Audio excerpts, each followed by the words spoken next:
E aí, pessoal, boa tarde, tudo bom? Bem-vindos aqui ao início oficial da nossa segunda metade do nosso curso de EST 05, né, onde a gente vai focar sobre Generative AI. Né?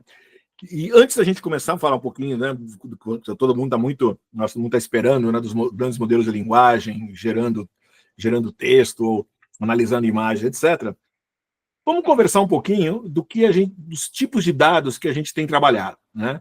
A gente até agora, por exemplo, a gente se concentrou bastante aqui, né, nos dados tipo imagem. A gente trabalhou na primeira metade do curso com imagens. Quem fez o curso de EST 01 ou viram as aulas, nós trabalhamos bastante também, né, com outros tipos de dados não estruturados, que foi áudio, né, e sinais, por exemplo, de sinais de movimentos gerados por um acelerômetro. Tá certo? Né? Um quarto tipo de dado, né, não estruturado, que a gente ainda não focou, foi exatamente, né, os dados que são gerados a partir de texto, né, a partir de linguagem, que é isso que a gente vai focar, então, a partir de agora no nosso curso. Vocês vão se lembrar que a gente comentou, né, em termos, quando a gente olha as arquiteturas, né, as principais arquiteturas dos modelos de redes neurais, a gente tem os multi-layers perceptron, né, que são modelos ou arquiteturas que a gente tem, né, várias camadas de redes neurais, né, redes neurais aqui, por exemplo, que a gente usou para fazer análise de vibração, detecção de anomalias com movimentos, etc., né, lá no primeiro curso de Embedded Machine Learning. As redes convolucionais são extremamente utilizadas na classificação de imagens, nós vimos isso nesse curso aqui, e também variações desse modelo convolucional, por exemplo, para detectar objetos, né, que todos saem desse tipo de arquitetura, tá certo? O que nós vamos concentrar agora, nessa aula de hoje, é um outro tipo de arquitetura, que são as arquiteturas RNN, né, ou Recurrent Neural Network, né, que são... elas incorporam um componente de tempo. Porque até agora, quando a gente falava de imagem, eu tinha lá, né, eu ia analisar, por exemplo, um monte de imagem de gato, um monte de imagem de cachorro. Uma imagem de gato não tinha nada a ver com a outra imagem de cachorro ou de gato, ou o que seja. Ou quando eu treinava o meu modelo lá, o meu modelo convolucional aqui, né, eu não interessava para mim esse cachorro aqui, essa imagem de cachorro não tinha nada a ver com essa imagem de cachorro. Quer dizer, os meus dados, eles eram, vamos dizer assim, instâncias únicas naquele momento do tempo. As redes neuronais, na verdade, elas procuram ter uma relação, né, entre os meus dados. E quando eu estou falando de linguagem, isso é muito importante. Por quê? Porque eu estou analisando texto. Se eu estou analisando o texto, né, quando eu falo que o gato subiu no telhado, obviamente que o gato tem relação com o subiu e tem relação com o telhado. Né? Então, quer dizer, a gente tem... as palavras, elas têm relações entre si. Né? E as redes neuronais, então, elas passam a trabalhar, elas incorporam uma componente de tempo. Tá? Eu posso ter as LSTMs, por exemplo, que são... Inclusive, a gente usa muito para... A gente tem muitos projetos que a gente utiliza, mesmo na área, vamos dizer assim, de dados físicos, né?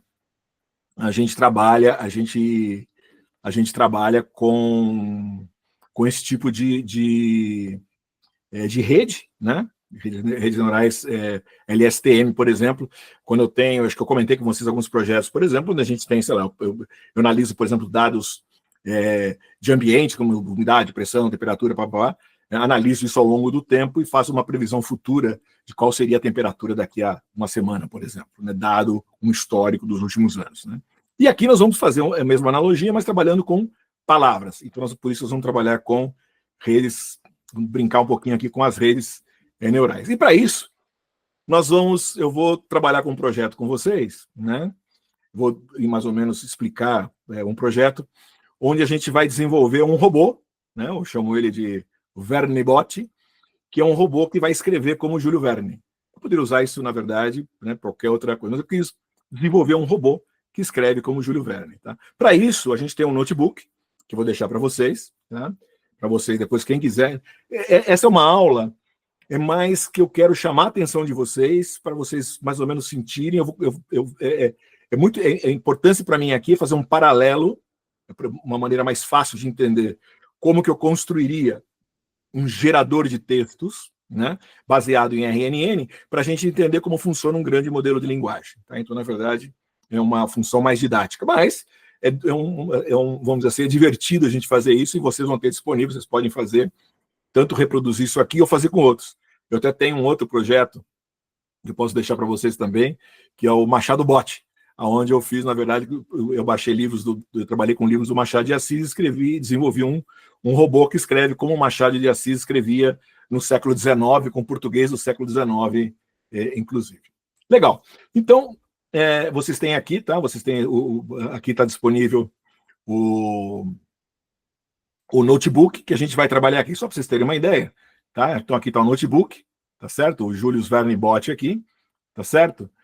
Basicamente a gente vai trabalhar com TensorFlow, né, que eu vou trabalhar normal, tá? Vou trabalhar com, na verdade, os modelos aqui são modelos, né? Vou trabalhar agora com uma coisa nova, que acho que vocês nunca trabalharam antes, que era o embedding, tá? Onde a gente vai transformar aí, vamos dizer assim, palavras em vetores, tá? Porque, na verdade, quando eu falo que eu vou olhar palavras numa sentença, na verdade, eu tenho uma relação vetorial entre elas, para ver quais estão mais próximas, etc. Né? O modelo de RNN que nós vamos trabalhar é um modelo que chama GRU, tá? Um modelo um pouquinho mais simplificado, que dá muito bem com texto, né? E o famoso dense, etc. Então, quer dizer, basicamente são o TensorFlow, funções aqui, parâmetros que vocês já estão acostumados do TensorFlow, tá certo? Só para vocês terem uma ideia, né?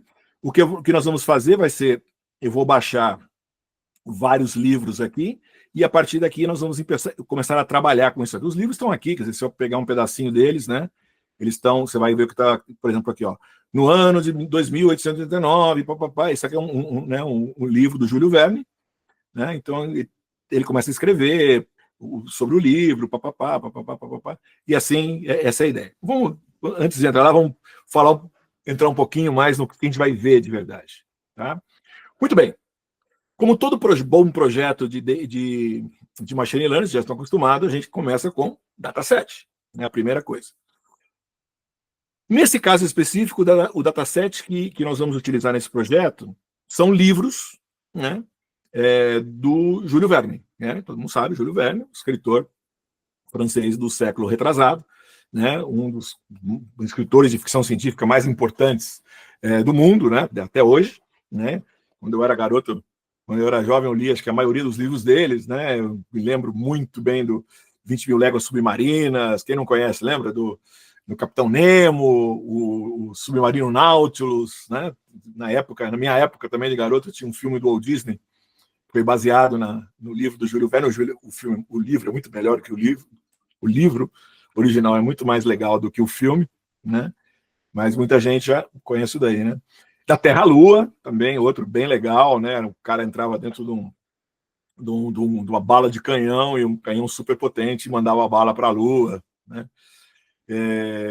A Ilha Misteriosa, 5 Semanas em um Balão, Volta ao Mundo em 80 Dias, né? Um outro livro muito famoso do Júlio Verne, né? Também teve, eu me lembro quando eu era garoto, tinha um filme famoso, o David Niven, né? Era o principal, junto com Cantinflas, que fazia o Passepartout, né? Que era o seu mordomo, faz tudo, né? Eu acho que foi refeito agora há pouco tempo atrás esse filme, mas bem diferente do original, lá dos anos 60, com o David Niven, né? E Viagem ao Centro da Terra, né? Para quem não conhece o livro, deve conhecer várias versões do filme, ou, quem sabe, a ópera, né? A gente tem uma ópera rock, a Viagem ao Centro da Terra, aí, né? Também, do Rick Wakeman, da minha época de engenharia. Não sei se alguém de vocês conhece, mas enfim. Eu escolhi esses 10 livros dele, né, dos livros mais conhecidos do Júlio Verne, que estão disponíveis no projeto Gutenberg, que é um projeto onde você pode baixar os textos lá gratuitamente. Né?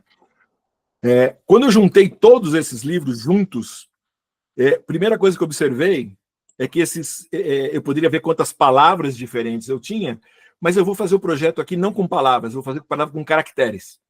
Então, na verdade, nós vamos fazer um projeto que vai, na verdade, a partir de um conjunto de entrada de caracteres, nós vamos prever o próximo caractere. E assim por diante, em vez de ser a próxima palavra ou o próximo token.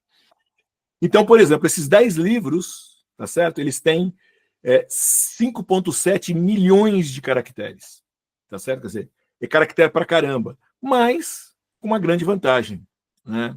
quando eu estou trabalhando no caractere, eu tenho uma vantagem. Eu tenho somente 123 caracteres únicos. Pô, 123? Ué, mas não deveria ser, sei lá, 27, 30? Não, porque eu tenho A maiúsculo, A minúsculo, eu tenho A com acento, sem acento, eu tenho tio, eu tenho um monte de espaço, né, travessão, cedilha não tem lá, porque tá, em inglês não tem. Mas tem, quer dizer, eu tenho uma série de caracteres aí, tá certo? Beleza. Então isso é interessante. Então, como eu vou trabalhar com caracteres, a primeira coisa que eu tenho que fazer é o que a gente chama de tokenização. E tudo que eu estou fazendo aqui é feito também quando eu estou treinando um grande modelo de linguagem. Tá? Então, tokenização, o que vem a ser? Eu vou pegar um texto, a primeira coisa que eu vou fazer, eu vou converter esse texto, o texto para tokens numéricos. Quer dizer, eu vou pegar o texto, na verdade, eu vou transformar ele em caracteres, e cada caractere vai ser correspondente a um número. Então, por exemplo, imagina a palavra o projeto, papapá, aqui vem, então, 1, 22, quer dizer, eu vou pegar o T maiúsculo, vai ser 1, o H vai ser 22, e assim por diante. Ou seja, na verdade, o T maiúsculo é 122, o H 52, o E aqui é 69, aí eu tenho um espaço aqui, nesse espacinho aqui do 66, aí vem papa, e aí por diante. Né? Então, quer dizer, cada caractere eu tenho um certo número. Né? Isso o meu processo de tokenização, tá certo? Então eu vou pegar todos os possíveis caracteres que aparecem no texto e para cada caractere, então, eu vou ter o equivalente aqui, né, em token, tá certo? Se a gente olhar lá, então tá aqui, ó, eu tenho meus textos, né? Aí eu vou fazer isso que eu estou comentando com vocês, quer dizer, eu venho aqui, olha, eu analisei, eu tenho aqui todos os caracteres únicos, tá certo? Aí, ó, o que eu fiz aqui, eu fiz um set, tá certo? Eu peguei o texto, eu peguei todos os livros aqui, tá certo? Ó, abri todos os livros e juntei todos esses arquivos, um atrás do outro, numa variável que eu chamei de texto aqui. Então, essa variável está aqui, ó. Eu coloquei o len do texto, quer dizer, qual o tamanho do texto. Eu tenho, então, 5,7 milhões de caracteres aqui, tá certo? Ok? Aqui um exemplo, né? Eu só fiz. Aí, legal. Aí, quando eu faço, então, eu tenho aqui, ó, set em Python, quando eu tenho um conjunto, né? Então, quando eu olhei todo aquele bagulhão lá, né? Quando eu olhei aquele bagulho todo, né?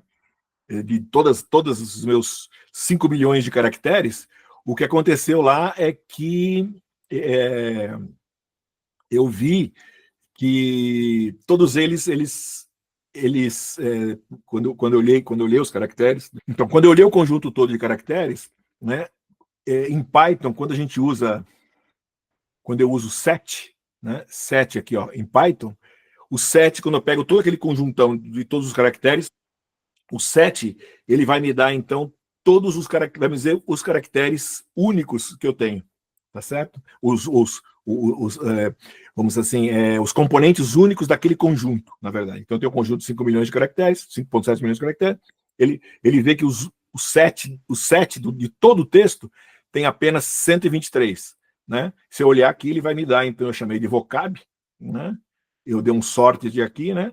Ele veio e me botou isso daqui. Aí eu tomei aqui, fiz uma funçãozinha, né, para pegar a partir de cada um deles, tomar o índice deles, a posição dele dentro desse conjunto, né? 0, 1, pá. Então, a primeira aqui, que é um pular-linha, era o 0, depois vem umas comilhas aqui, que é 1, a exclamação era 2, e assim por diante. Tá?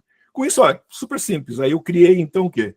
Eu criei um conjunto, né, dos meus caracteres, e, obviamente, eu criei, então, o conjunto de tokens, ou de números, né, correspondentes a cada um deles aqui.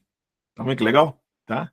E com isso aí eu tenho, então, se eu pegar esse texto aqui, por exemplo, ó, eu pego esse texto aqui, né, no ano, eu posso vir aqui e codificar esse texto inteirinho, né, em tokens que são números. Perceberam, então?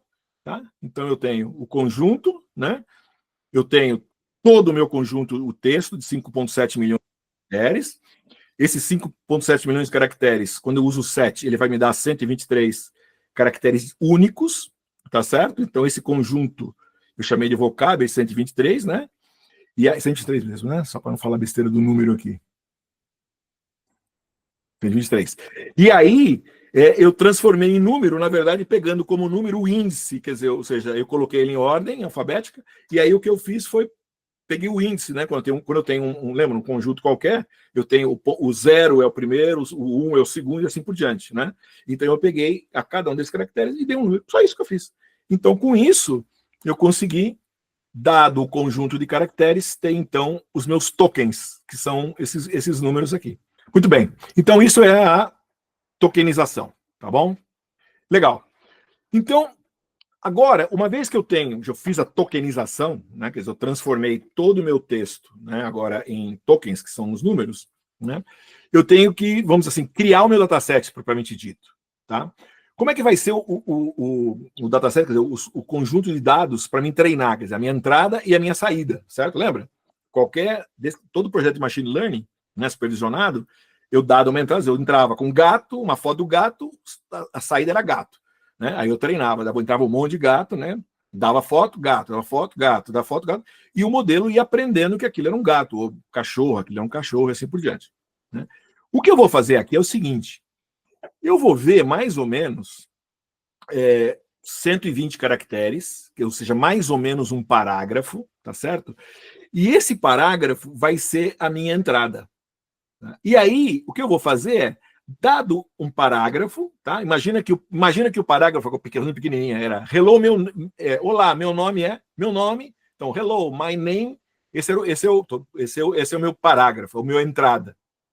O que eu vou fazer é, eu vou pegar hello, my name, tá vendo? Hello, my name, como entrada, e o e, que seria a próxima, seria o e, certo? Eu vou colocar como saída. Então, a entrada vai ser, né? Vai ser hello, my name, e aí o E é a minha saída. Aí o que eu faço? Eu dou uma deslocada, vai ser, põe o E aqui, né? Hello, my name, e o próximo vai ser um espaço. E assim por diante. Com isso, eu pego o texto inteiro, defino um pedaço de 120 e vou dando shift nele. Tá certo? Então, ó, vamos ver aqui, ó. Então, o que eu vou fazer, então, eu vou vir aqui, tá certo? Tá, uma vez que tá vendo aqui, ó lá. Eu vou criar, né? Aqui, eu vou criar a minha sequência, como eu comentei, ó lá. Tá certo? A minha sequência é menos a última letra, tá certo? E isso vai me gerar, então, aquilo que eu comentei com vocês, ó lá. Eu vou criar, né? Eu vou criar as sequências, né? Por exemplo, um exemplo aqui, ó. Uma sequência hello, my name, aí depois vai ser hello, my name, ok? Aí hello, e assim por diante. Eu vou deslocando e vou tendo seguida, tá certo? Aí a gente pode testar aqui, vocês podem fazer depois, eu não vou fazer agora. Perceberam? Então, isso vão ser eu vou criar, então, daí eu vou definir todos os meus bytes para fazer, então, o treinamento desse modelo. Tá certo? Então, essa é como eu faço entrada e saída. Tá ok? Legal. Agora, como eu comentei rapidamente com vocês, né? Cada caractere, né, ele é representado, então, cada caractere eu não vou usar o caractere em si, ou aquele número específico. Eu vou criar um vetor associado a ele. Tá? E é legal, porque quando eu faço um vetor, eu vetorizo isso, eu começo a achar relações entre esses componentes aí, né, entre esses tokens aí, tá certo? Então, por exemplo, quando a gente transforma, faz essa vetorização, e se a gente for e fazer uma projeção, usando o MAP, por exemplo, para fazer uma projeção 3D, a gente começa a perceber, interessante, olha, por exemplo, olha, os números, eles estão próximos aqui, tá vendo? Então, tá, existe uma relação entre os números. Né? Perceba, ó, os caracteres especiais aqui, acento, meio, né, eles estão também próximos aqui. Se a gente pegar, por exemplo, aqui, olha, os lowercase, eles estão, tá vendo? Ó, as letras minúsculas, eles estão mais ou menos perto aqui, tá certo?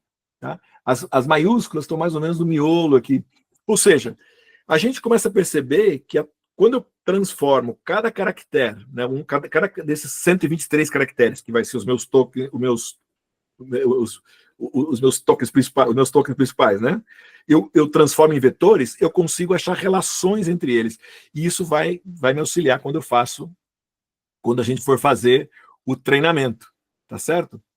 Então, o treinamento, uma vez que eu vou pegar, então, eu vou converter todos os caracteres, né, em vetores, em dense vectors, né, cada um deles aí com valores grandes, né? O que eu vou fazer, eu vou passar isso para um modelo, então, para ser treinado, ele vai ser a entrada do meu modelo. Então, se eu vier aqui, né, quer dizer, eu vou fazer o embed, isso que eu mostrei para vocês, e eu vou vir, então, aqui no meu modelo. O meu modelo vai ser, eu vou entrar com o meu, eu vou entrar, então, eu vou entrar com o meu texto, né? Com o meu texto de entrada, com o meu parágrafo, que vai ser a entrada, né? E tenho a minha saída, tá certo? O meu modelo, eu faço, a primeira coisa que eu faço o embedding dele, que é transformar isso em vetores, tá certo? E vou para o GRU aqui, tá? Que vai ser o meu modelo, tá certo? Crio esse modelo, tá aqui o modelo, né? Então eu entro, eu tenho o embedding, tá certo? Eu tenho um embedding aqui, ó, 120, né? Por que 120? Porque é o tamanho da minha sentença. Por exemplo, quando eu fiz lá no que eu falei do Machado de Assis, eu usei 150. Por quê? Porque em português os parágrafos em geral são maiores um pouquinho, para dar mais. Então, vocês estão entendendo que se eu estou treinando parágrafo por parágrafo, esse cara ele vai me gerar, vai me dar os textos gerados só vai ter sentido dentro de um parágrafo, quanto muito, quer dizer, não é que ele vai me gerar uma novela do Júlio Verne, né? Poderia fazer isso se eu treinasse muito, modelo muito poderoso e com muito mais livro eu precisaria ter. Mas aqui no caso específico, eu vou fazer uma coisa, ele vai gerar um texto legal, vai ter o flavor do Júlio Verne, mas ele é pequenininho, tá? Então, legal, ó, 120, então, é o tamanho, né?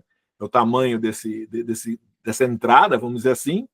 256 é o tamanho do vetor, né, dos vetores que eu tenho aqui. Aí, esse cara vai entrar, então, aqui no meu GRU, tá certo? O GRU vai ter 1024 neurônios aí nesse caso. E na saída, né? E na saída eu vou ter um dense, né? Aqui na saída, tá certo? E a saída dele, na verdade, vai ter um softmax aqui, né? Aonde eu vou ter 123 neurônios de saída, certo? Um para cada caractere. Por quê?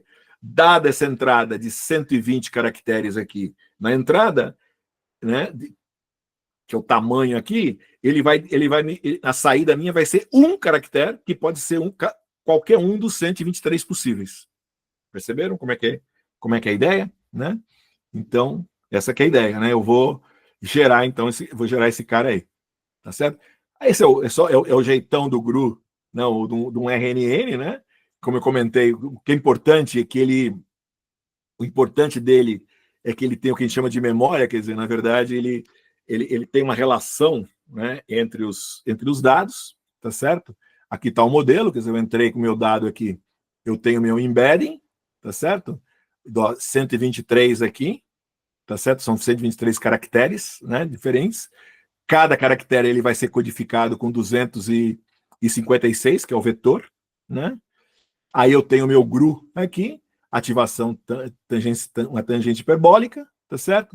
E eu tenho a minha saída aqui, então, que vai ser o... Na verdade, eu tenho um dense só, né? Então eu estou sem o softmax aqui. Na verdade, eu vou ter os logits, né? Eu vou ter as saídas, vão ser diretamente, né? 123 neurônios aqui, um neurônio para cada um dos meus caracteres, tá certo? Então esse aí é o meu modelo, tá certo? Criei esse modelo, vou treinar esse cara, tá certo? Treino ele, ó, estou treinando com 30 épocas aqui, tá? Isso eu treinei, na verdade, é importante, eu treinei isso lá no Google Colab, usei aqui o runtime dele, eu usei uma T4, né? Uma GPU T4 aqui, fui rodando, tá certo? Aqui tem o meu gráfico, né, que eu rodei isso daí, tá o meu modelo, e aí tá pronto. Aí eu vim aqui, salvei o meu modelo. Você viu que a coisa super simples, né?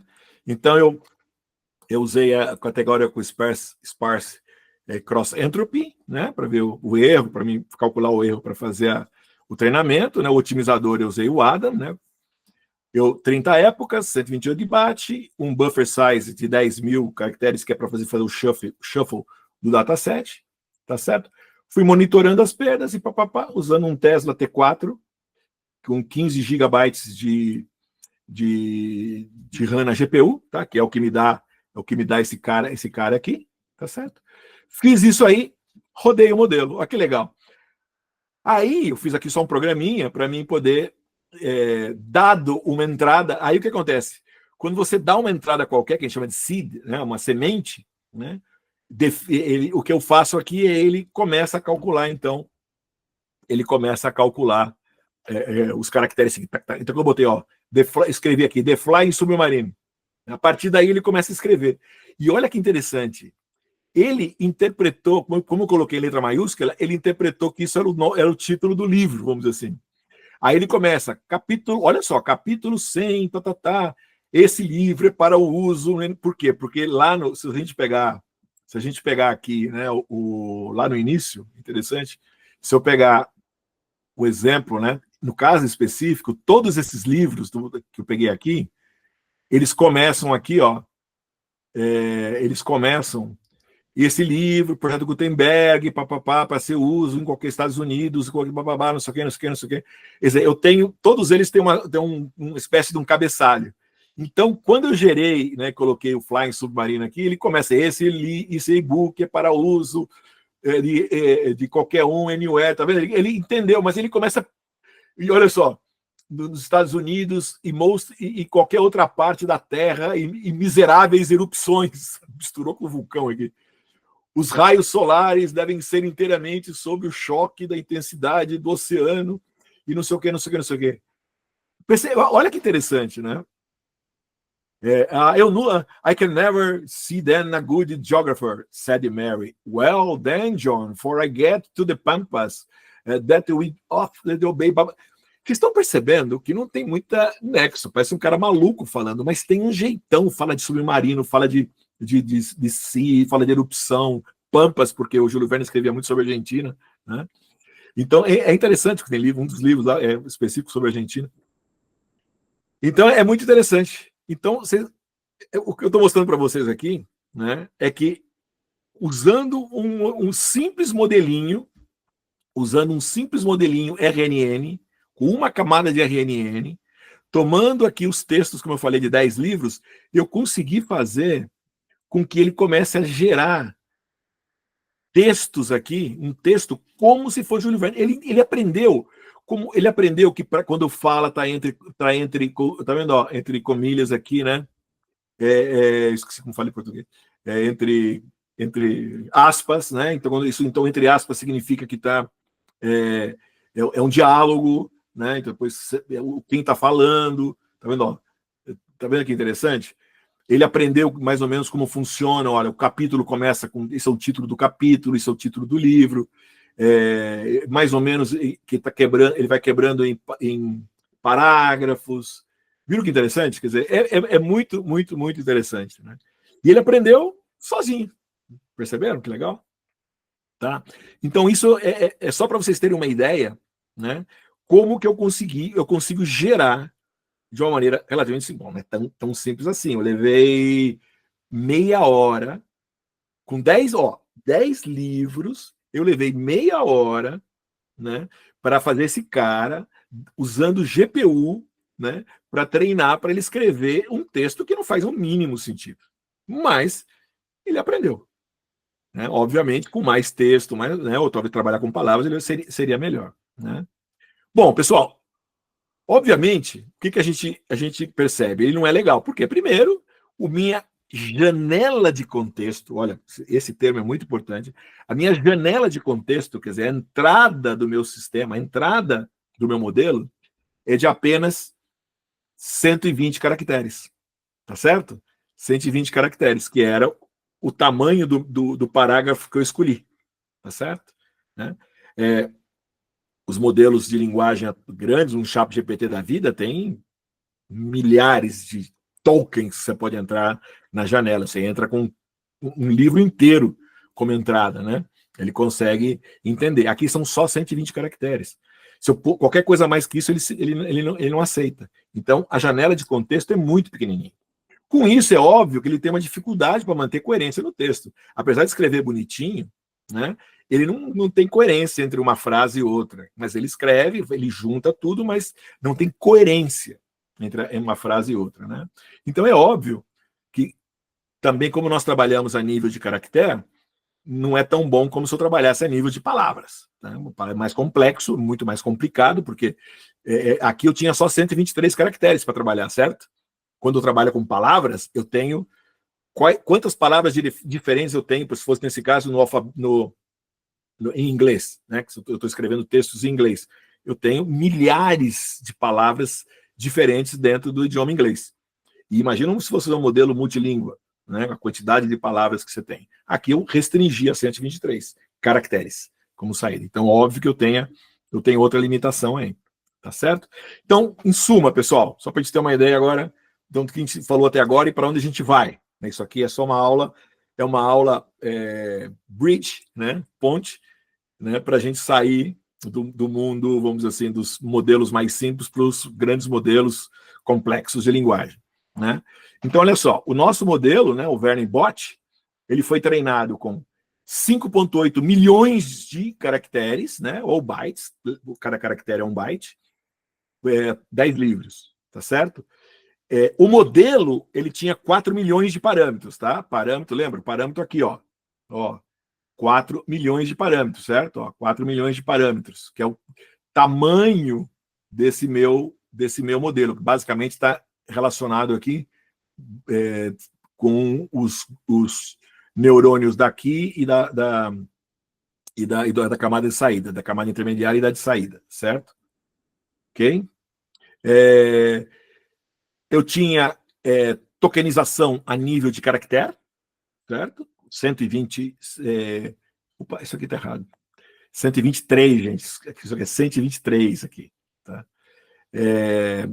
Porque são 123 caracteres. Eu confundi, eu só botei, porque 120 é o tamanho, né? 120 é o tamanho da minha janela. Né? Por exemplo, só para fazer uma comparação com o GPT-3, né, que foi de 2020 já, hein? Já tem 5 anos esse modelo foi lançado e foi quando deu um boom, né? O GPT-3 da OpenAI foi o último modelo aberto deles, depois 3.5 para frente, que começou a ser largamente utilizado, já a OpenAI fechou. A gente não sabia nem depois do GPT-4, a gente nem sabe quantos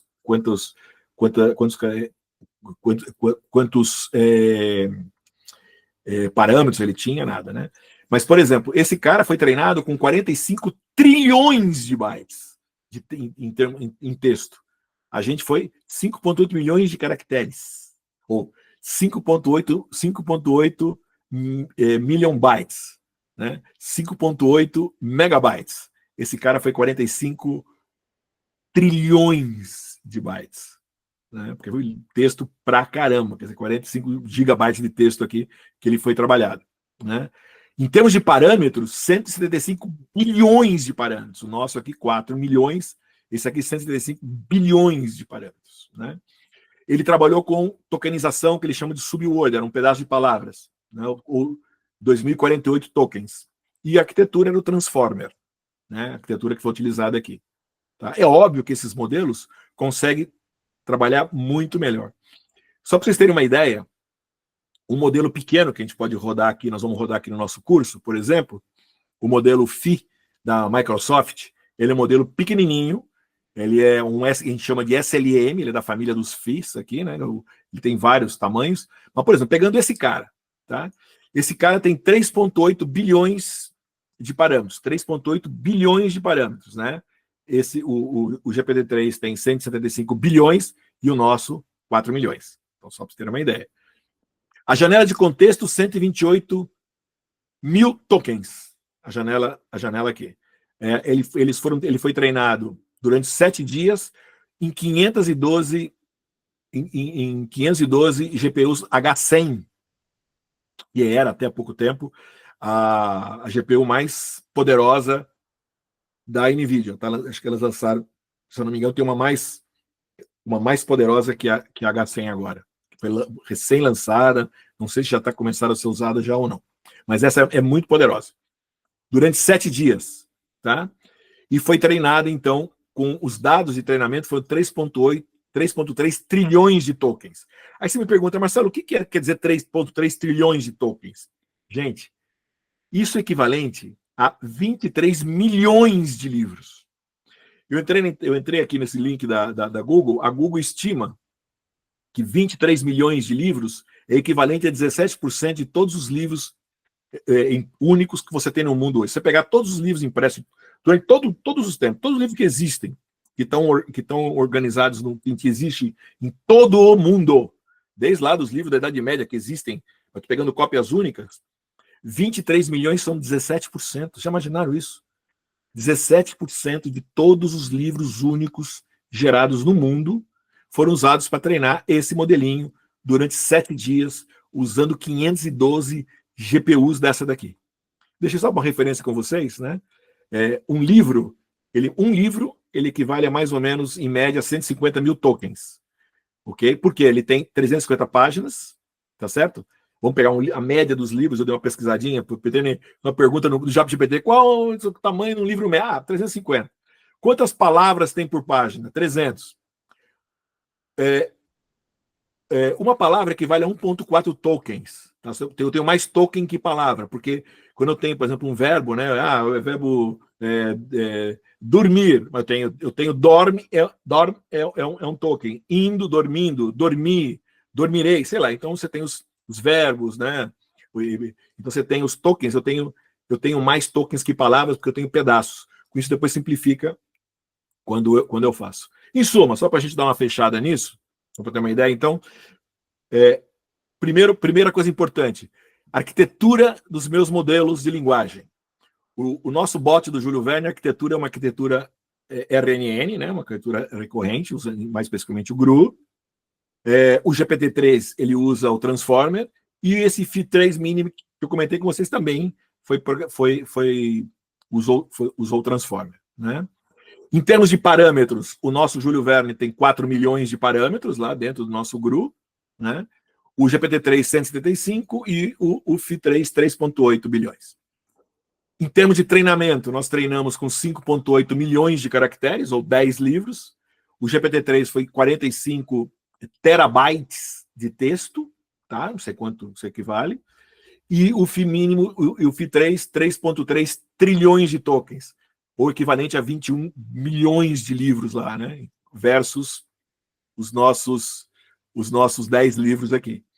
Janela de contexto muito importante, eu tenho 120 caracteres na minha janela de contexto, que deve ser, sei lá, 20 palavras, ou uns 25, 30 tokens, né? Mais ou menos, é o tamanho da janela de entrada, janela de contexto. O GPT-3, ele tinha 2.048 tokens, 2K token, era a janela de contexto dele, e o Phi3, 128 mil tokens, a janela de contexto. Tokenização, o nosso Júlio Verne foi a nível de caracteres, eu peguei cada caractere, transformei num número e depois vetorizei isso, né? Esses caras, certo? O GPT-3 era subpalavras, pedaços de palavras, né? E o Phi3 também, que são tokens aí, né? Tempo de treinamento, eu levei 33 minutos, né? Tá certo? Usando um Tesla T4. O GPT-3 levou meses usando milhares de GPUs, né? E o Phi3 foi 7 dias usando 512 H100, até que foi relativamente rápido. Só para vocês terem uma ideia, então, vamos dizer assim, em termos de contexto do que nós estamos falando. Tá certo, pessoal? Então, isso era mais. Olha, pessoal, essa aula, vocês não vão precisar rodar isso daí, mas eu acho que é legal vocês darem uma olhadinha, tá? Vem aqui, dá uma olhada no código que a gente rodou aqui, só para vocês terem uma ideia. Eu vou deixar para vocês depois, eu vou deixar também disponível para vocês lá no GitHub do curso, eu vou deixar também o link tanto de uma apresentaçãozinha, e uma apresentação e parecida com essa daqui, e também o notebook do Machado de Assis, tá? Só para vocês terem uma ideia da diferença entre um e o outro, tá certo? Peço só que vocês derem uma olhada, então, que eu acho que vale a pena. Mas não precisa fazer. Tá? Isso é opcional para quem quiser brincar. Tá? Aí tá disponível, dá para fazer, dá até para criar, juntar outros livros, ou ter outra ideia aí. Tá bom? Legal. A partir da próxima aula, o que a gente vai fazer é... Então, primeiro nós vamos configurar o nosso Raspberry, primeiro, né? Fazer um setup nele. E aí nós vamos, a partir, então, entrar usando o Raspberry, nós vamos começar a rodar modelos de linguagem modernos no Raspberry para ver como é que isso funciona. Tá bom, pessoal? Obrigado. Até lá.